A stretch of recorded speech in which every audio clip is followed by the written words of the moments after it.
Allergy আমাদের প্রত্যেকের শরীরে কম বেশি অ্যালার্জি আছে, আর এই অ্যালার্জি থেকেই অ্যাজমা রোগের সৃষ্টি হয়। তো আজকে অ্যালার্জি নিয়েই আলোচনা করব। নমস্কার, চলে এসেছি আবারও একটি ভিডিও নিয়ে। আজকে আলোচনা করব অ্যালার্জি নিয়ে। আর এই অ্যালার্জি থেকে মুক্তি পেতে কোন কোন আসন করা যায় বা কোন কোন আসন করলে অ্যালার্জি থেকে মুক্তি পাওয়া যায় সেটা নিয়েই আজকে আলোচনা করব। আর নিয়ম অনুসারে এই আসনগুলো করে দেখাবো। চলুন দেখাই। তার আগে এই অ্যালার্জি সম্পর্কে কিছু কথা বলে নিই। অ্যালার্জি আসলে কি? অ্যালার্জি হচ্ছে শ্বাসতন্ত্রের একটি রোগ, যা আমাদের দৈনন্দিন জীবনকে ভীষণভাবে প্রভাবিত করে। আর এই অ্যালার্জি থেকেই কিন্তু অ্যাজমা নামক রোগেরও উৎপত্তি হয়। তাই এই অ্যালার্জির মতন রোগ শরীরে বেশি প্রভাব ফেলতে না পারে, তার জন্য আমাদের কিন্তু যোগব্যায়াম করা অত্যন্ত প্রয়োজনীয় বা আবশ্যক। এই অ্যালার্জির সৃষ্টি কোথা থেকে হয় সেটা একবার বলি। সাধারণত বিভিন্ন ফুলের পরাগ রেণু, আমাদের বাড়িতে পোষ্য প্রাণীর লোম, ধুলোকানা এবং নির্দিষ্ট কিছু খাবার থেকে এই অ্যালার্জির মতো রোগের উৎপত্তি হয়। এর ফলে মানব শরীরের বিভিন্ন অঙ্গে তা প্রকাশ হতে দেখা যায়।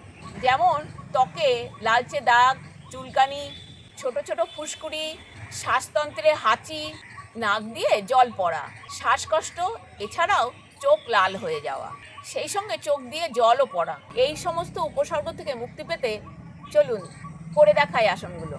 1 নম্বর আসন, ভুজঙ্গ আসন। সবার প্রথমে পা দুটোকে সামনে রেখে ভাঁজ করে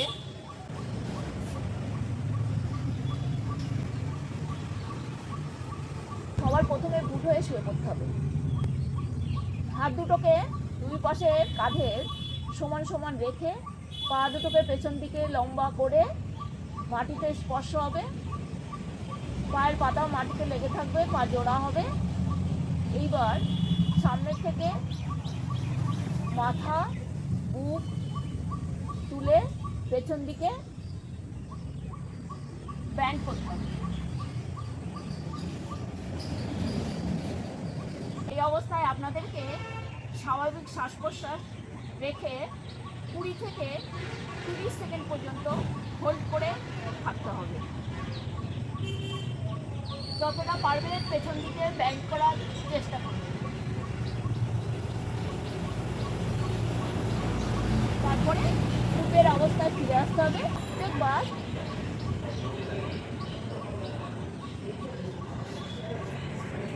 প্রত্যেকবার এই ভুজঙ্গ আসন করার শেষে 10 সেকেন্ড বিশ্রাম নেবেন, অর্থাৎ শবাসনে বিশ্রাম নেবেন। এইভাবে 3 থেকে 4 সেট করবেন। এবার 2 নম্বর আসন, মৎস্য আসন। চলুন করে দেখাই।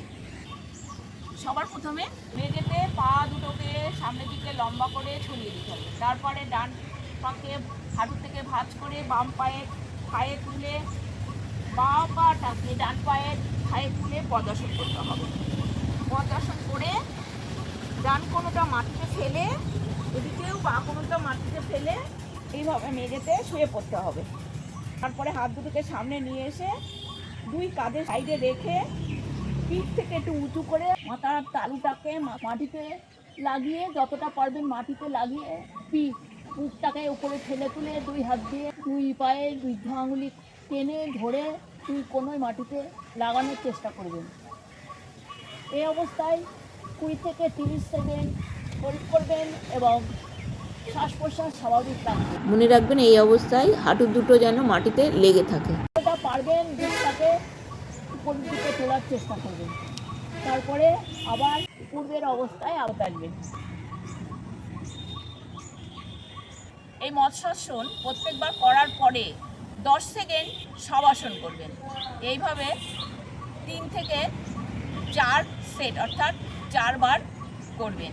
তবে মনে রাখতে হবে প্রত্যেকবার করার পরে আপনাকে শবাসন 10 সেকেন্ড করতেই হবে। এবার 3 নম্বর আসন, সেতুবন্ধ আসন। চলুন করে দেখাই।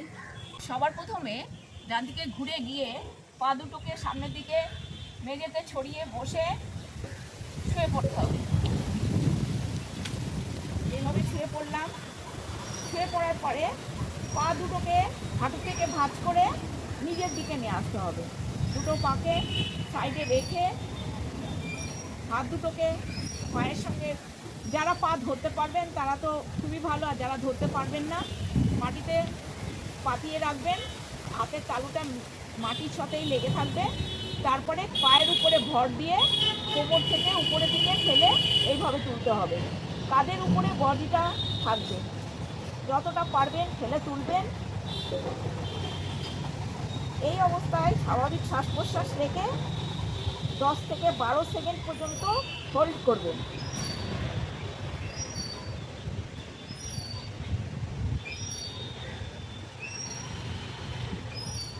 তারপরে পূর্বের অবস্থায় ফেরত আসবেন।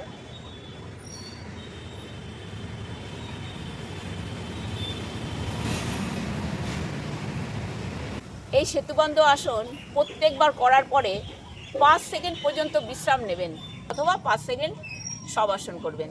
এইভাবে 3 থেকে 4 সেট অথবা 5 সেট অভ্যাস করবেন।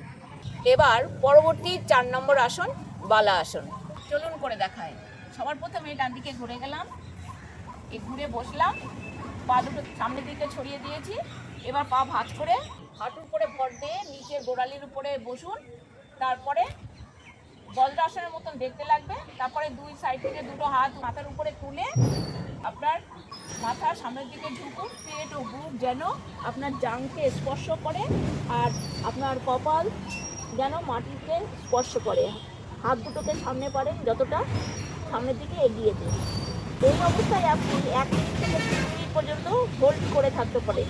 এই পশ্চাৎকে বলা হয় চাইল্ড পোজ। তারপরে আস্তে আস্তে আবার ওই একইভাবে পূর্বের অবস্থায় ফেরত আসুন।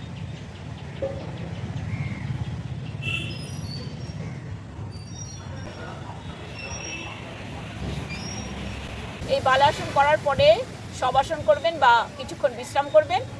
তবে এই আসন 5 থেকে 6 সেট করবেন। এবার 5 নম্বর আসন বা সর্বশেষ আসন শবাসন। দেখুন, আমরা জানি শবাসন মানে শুয়ে থাকা, কিন্তু তারও নিয়মকানুন আছে। শবাসন সোজা মনে হলেও সোজা নয়, তার নিয়মকানুন জেনেই করা উচিত। চলুন দেখায় সেই শবাসন কিভাবে করছি। আর প্রথমে পা দুটোকে সামনের দিকে ছড়িয়ে মাটিতে বা ম্যাটের উপরে চিত হয়ে শুয়ে পড়ুন। পা দুটোকে একদম শিথিল করে দিন। হাত দুটোকে আপনারা চিত হয়ে রাখতে পারেন বা মুঠ করেও রাখতে পারেন। তবে চিত হয়ে আসন করবার সময় চিত হয়ে রাখলেই ভালো।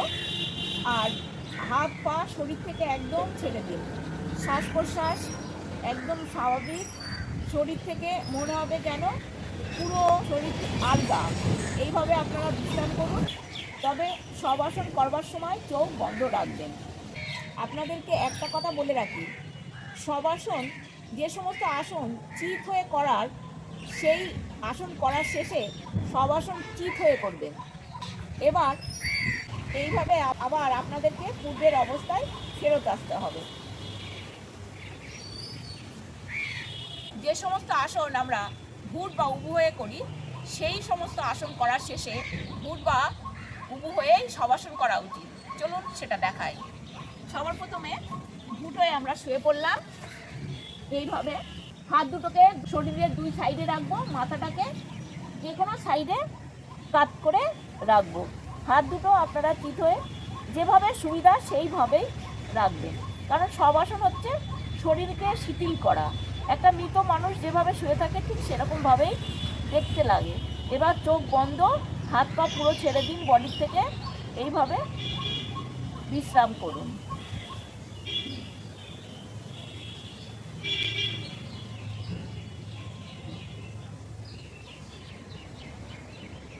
তারপরে আস্তে আস্তে আবার পূর্বের অবস্থায় ফেরত আসুন। আজকে এই ভিডিওতে অ্যালার্জি থেকে মুক্তি পাওয়ার যে আসনগুলো আপনাদেরকে করে দেখালাম, আপনারা প্রতিদিন এই আসনগুলো এইভাবে অভ্যাস করলে দেখবেন আপনাদের অ্যালার্জি আর থাকবে না, পুরোপুরি অ্যালার্জি থেকে মুক্তি পেয়ে যাবেন। তো এইভাবে আসনগুলো অভ্যাস করুন আর অ্যালার্জি থেকে মুক্তি পান।